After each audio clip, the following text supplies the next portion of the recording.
يا أيها البدر المسافر في الفلك. Alam dunia geus paciweung bencana datang ngeureyeung nu maksiat beuki maceuh nu ibadah beuki eueuh alam dunia beuki keung loba jalma nu malaweung nu doraka beuki anteng kana ibadah teu mayeng alam dunia beuki ruksak nu doraka pabalatak pamarentah geus teu mihak ka umat Islam geus nincak alam dunia geus pakeuh ku bencana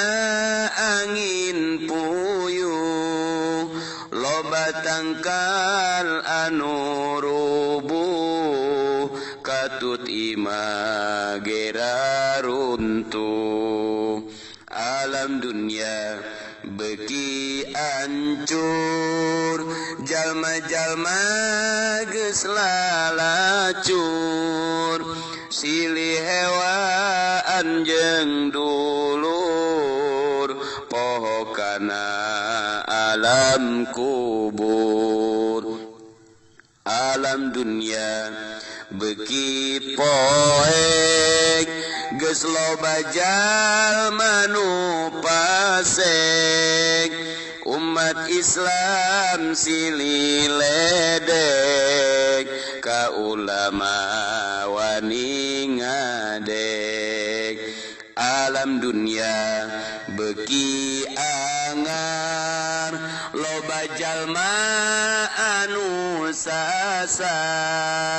kana takdir geus teu sadar maksiat dianggap wajar alam dunia geus teu caang loba beja anu mangmang ngabohong geus teu kapalang berita geus nyararimpang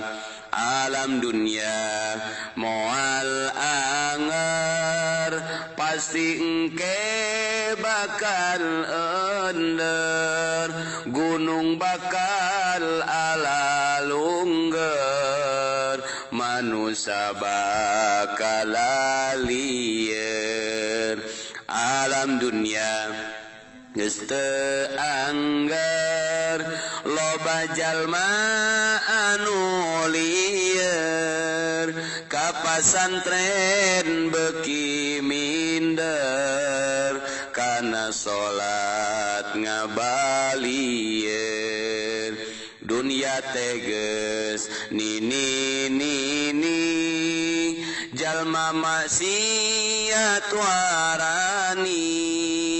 anu matak loba lini akhirna jadi tsunami ku dunia loba kabengbat mun roh kaburu sakarat moal ditarima tobat cilaka dunia akhirat masjid mah ngajar rapat jamaahna ukur karpet ngisi kotak amal koret akhirna hirup samporet dunia geus tereh kiamat awewe ngaku musliman tapi pitara nutup orang kade kaburu sakarat dunia geus tere kiamat hayu gancang geura tobat geura jauhan maksiat mebagya dunia akhirat Rabbana dhalamna anfusana wa illam taghfir lana wa tarhamna lanakunanna minal